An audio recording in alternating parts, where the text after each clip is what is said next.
Etelä-Pohjanmaan pohjoinen alue tarvitsee nuoren ja sitoutuneen, aktiivisen ja osaavan henkilön ajamaan yhteisiä asioita eduskuntaan, koska seuraavalla vaalikaudella on hyvin monia erittäin tärkeitä ja keskeisiä asioita ratkaisussa.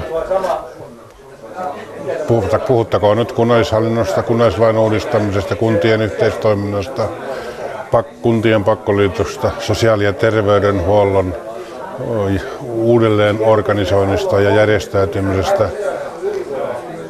Niillä on hyvin suuri merkitys sille, kuinka kunnallishallinto ja kuntien itsemääräämisoikeus jatkossa toteutuu vai mennäänkö erittäin suuriin keskitettyihin ratkaisuihin.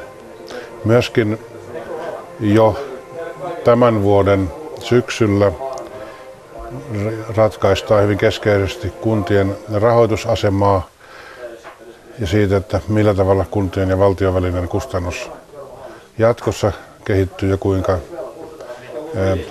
erityisesti nämä Etelä-Pohjanmaankin reuna-alueiden kuntien talous kehittyy ja yleensäkin koko Suomen vähäväkisten kuntien talous kehittyy.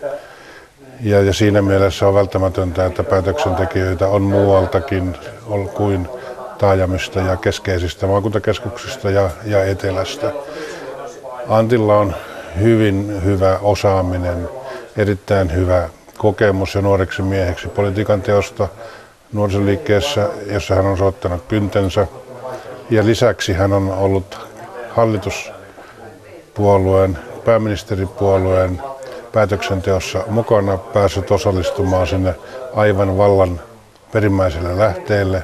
Hän tietää, tuntee ja osaa, kuinka yhteisiä asioita ajetaan, ja hänellä on erittäin hyvä tietovaranto jo tällä hetkellä olemassa. Voisi sanoa, että nuoreksi mieheksi hän on poikkeuksellisen valmis kansanedustaja.